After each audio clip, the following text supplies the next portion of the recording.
Hello, and welcome to another edition of Sun Dragon Tips and Tricks. I'm Rebecca. I'm the owner of Sun Dragon Art and Fiber in downtown Brevard, North Carolina. It's Monday, so I'm coming to you from my house. And I realized last week when I was teaching one of my lessons, and I said, I've got a video on that. And I went to go look for it. I skipped over making videos on simple decreases, some basic foundational things that are really good to know.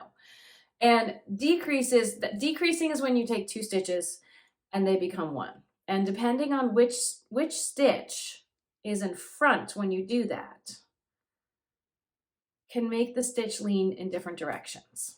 This week we're going to start with knitting two stitches together, which is the most basic decrease you can do, and it is one that leans to the right. There are a couple different ways to do the ones that lean to the left, and I'm going to go over my favorite in coming weeks.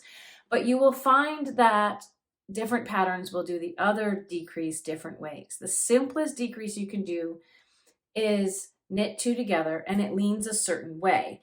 And why you might want to use decreases that lean in different directions has to do if you're doing lace work, if you're doing decreases where you want them to look like they're kind of disappearing into nothing. It can be really great to know one or the other. A default for the top of a hat could definitely be just do all your knit two, have them all lean the same direction, and that's totally fine. I grabbed for whatever I have here in my home shop, basically, my home workspace. And this guy, I don't know how well they'll show up, but this guy is an example of oftentimes lace is doing a hole on purpose and compensating for it somewhere else, where you take away a stitch. You add a stitch with the yarn over with a hole and you take it away somewhere else. And you can make it look like it's going all kinds of fun directions, like they're slanting in different directions by the type of decrease you use. So knowing more than one decrease can be a really great way to make your knitting a little fancier. And you can find patterns where it'll tell you to do a certain type of decrease and you go, wait, what? How do I do that one?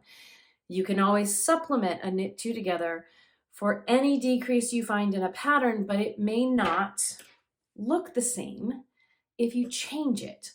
So let's just go over the basic knit two together this week, and in a future week I will do what I like to call a slip slip knit, but this video is just about knit two together. Let's get to it. So here's the beginning of our decrease series, part 1. And decreases are when you take two down to one stitch. Part 1 is the knit two together. This is often the abbreviation that you will see in patterns. Knit two together is one of the simplest decreases. We'll see it right down here, that you can do to take two stitches and move them into one. Now, I mentioned in the introduction, decreases can lean different directions depending on which stitch of the two ends up on top. If the left stitch ends up on top, when you combine, it ends up looking like the stitch leans to the right. If the right stitch ends up on top, it ends up looking like the decrease rather than the stitch, but really the decrease under the stitch leans to the left. So the stitch that's on top makes it look like it's going in the other direction in a way, if that helps. This simplest decrease that we're going to talk about today, the knit two together, it leans to the right. And it's a good default decrease if you need it. So how do we do it?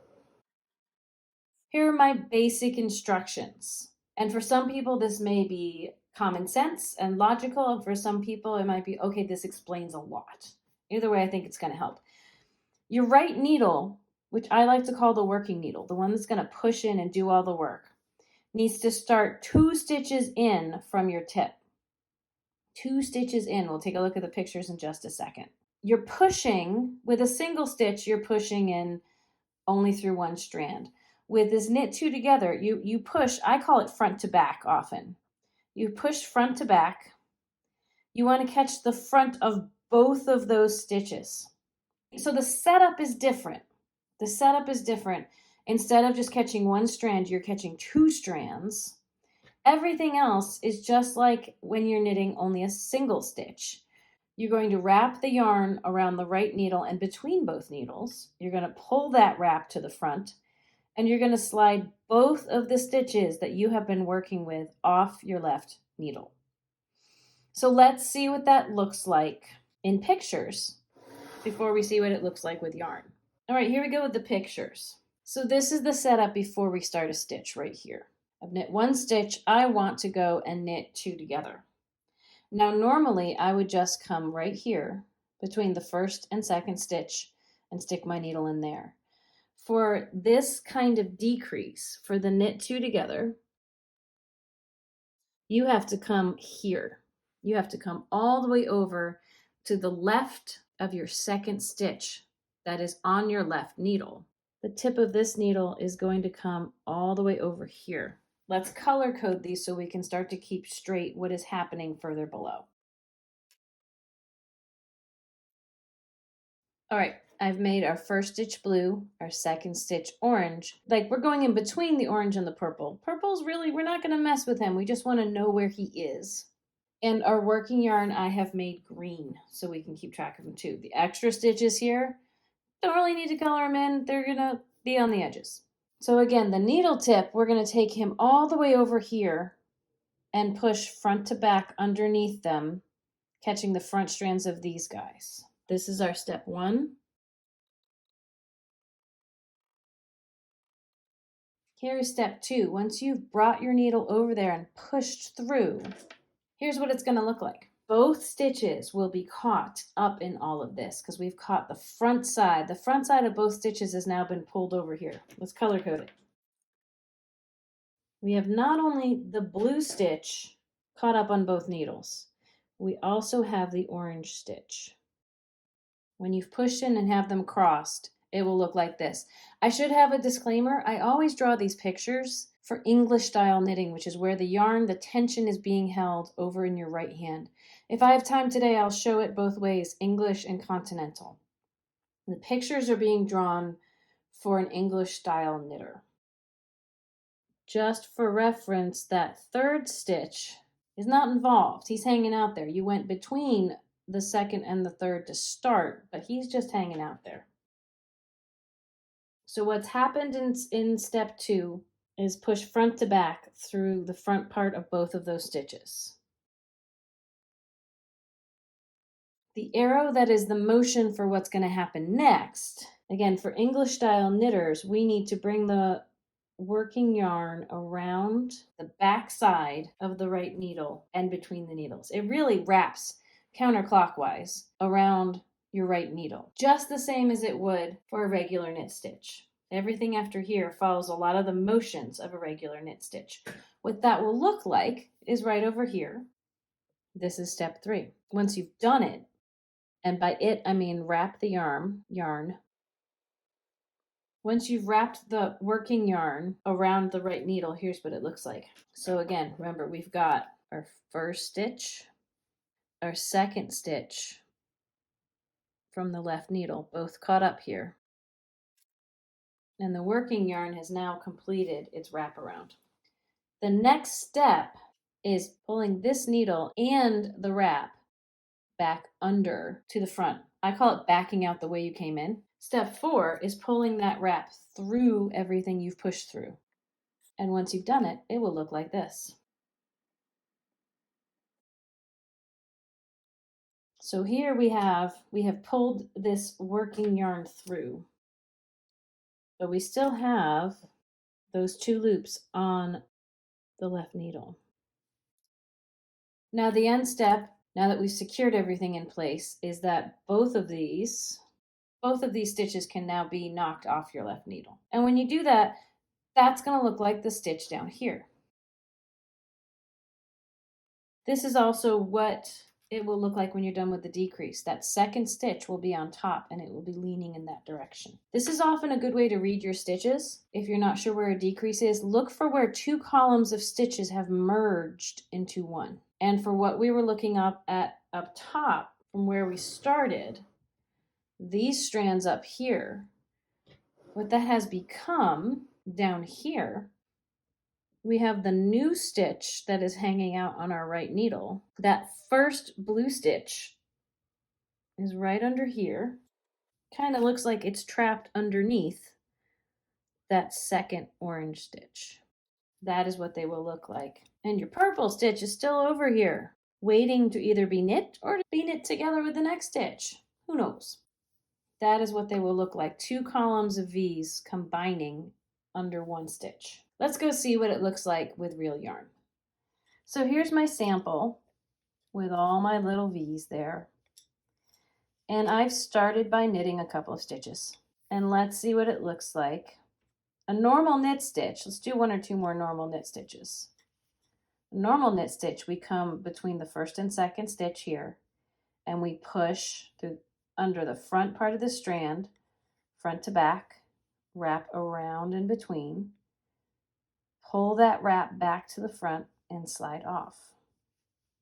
Now a knit 2 together, same motion, but instead of coming between the first and second stitch, we're going to come over here between the second and the third stitch, but we're still trying to just catch, and sometimes you need to move things to the tip to get under here because it can be tight.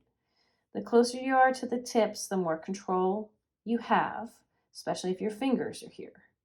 So coming between the second and the third, and I'm going to push front to back again, but I've caught 2 strands here, and they're still in the back too. I've got half of it on either side of the needle. I haven't come between the stitches like that. I've only come across, and I'm coming front to back, catching just the front part of those strands. Here's what it looks like.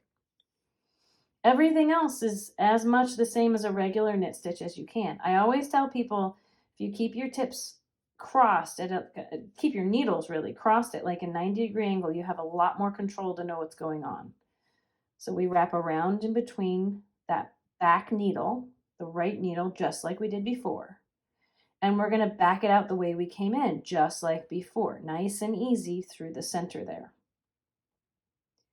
Now, I still have these 2 strands, but now this loop goes under them both, and if I take them off, they'll stay in place. Now, this, a lot of people freak out about this and say, oh my gosh, it's all loose, I did something wrong. No, you didn't. You can always settle it down into place if you need to. And again, just like the drawing, that first stitch looks like it's sucked under the second one right there. Eventually, that loose one, when it comes off, will be just fine. You didn't do anything wrong. So let's do a single stitch again.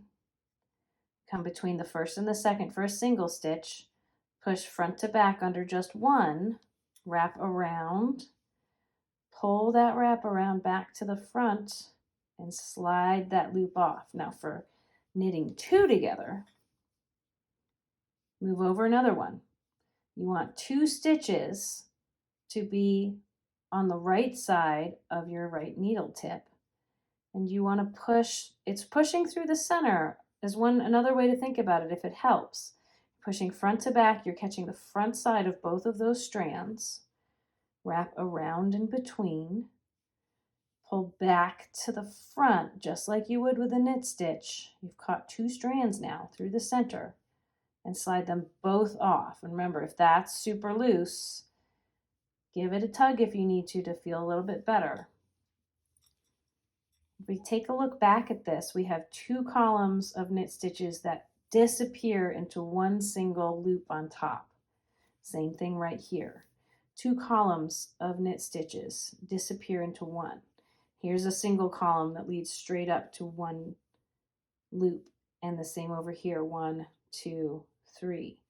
But here we've got 2 that disappear into one strand there. Now, for continental knitters, and this is not my forte, so bear with me on this. Continental knitting, you're holding the yarn in the other hand, so you come under, wrap or pick, and pull it back through. So the same thing for knitting 2 together, same motion. Instead of being between the first and the second, you want to go over to the second and the third and still push, still catching the front side of both of those strands. There's the back sides. This went through the middle. For your picking though, you still want to pick and duck back under. For me, when I'm continental knitting, I need to keep fingers there to make sure it comes back under. So even though the working yarn is off on the other side, the motion, what happens is still the same. You come under and grab 2 strands, pick, and get it back under. And I need to keep fingers there to make that happen. That's what it looks like if you have 2 right next to each other. But it's the same thing. It's doing the same thing as the English style knitters who hold the yarn in their right hands over there. And then I would finish off my row. So if your pattern says to knit 2 together, or if you want to do a simple decrease, that is one way to do it. Thanks again for joining us on how to do a basic decrease, a knit 2 together. In coming weeks, hopefully next week, I will be doing a slip slip knit, which leans the other direction. If you like this video, please give it a thumbs up. If you haven't subscribed already, please consider subscribing to our channel. You can get alerts, especially if you hit that little bell for when we do new videos. I do both knit and crochet videos. And if you have a suggestion, let me know in the comments. If it's something I feel well versed in, I will make a video about it. And if I'm not well versed in it, I may be able to put it on my list to get more well educated on that and make you a video. There's also the option, if you'd like to support all the work we do at Sundragon, which is Sundragon Tips and Tricks right here, the tutorial channel. Sundragon Sideshow is a separate channel where Liz and I talk about, my assistant Liz at the shop, and I talk about all the things we're working on and things in the shop. There is our physical shop and our online shop. And there's Instagram and Facebook. If you'd like to support all the work we put into all of these things for you, obviously you can buy yarn from us, which is wonderful. Or you can also go over to patreon.com and sign up for a small to large monthly donation. And sometimes you get swag for that. So consider, but it's obviously not required. As I always like to sign off on, may your crafting be filled with joy and confidence. We'll see you next week. Bye-bye.